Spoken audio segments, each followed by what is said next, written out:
I urge all stakeholders to continue advancing cross-cultural understanding, innovation, and cooperation.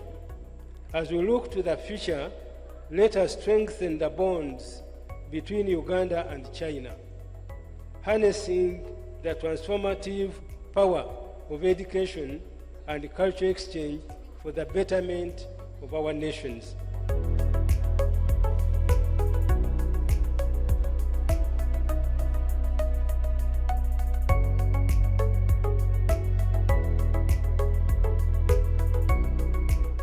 The pragmatic cooperation between our two countries sets a fine example for developing countries to seek development through unity and cooperation.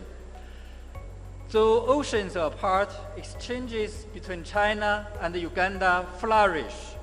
Cultural exchanges and mutual learning have always been an integral part and vivid characteristics of China-Uganda cooperation.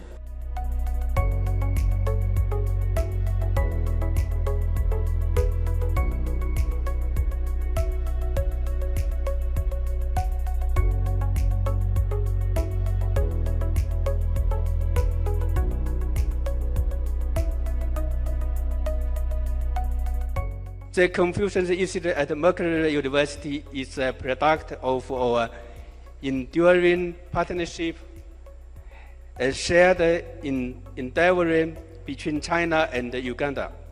Over the past decade, it has become a cornerstone of cultural exchange and an important platform for the harmonious development of our respective civilizations.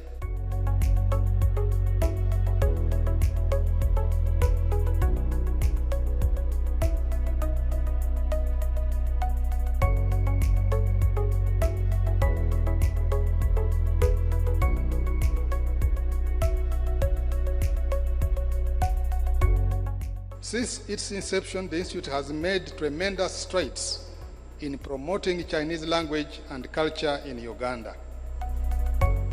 Over the past decade, we have witnessed significant growth in the numbers of students enrolled in Chinese language. The Institute started with an enrollment of only 30 students, but currently more than 4,000 students are studying Chinese here and in several schools, all due to the Confucius Institute at Mackay University.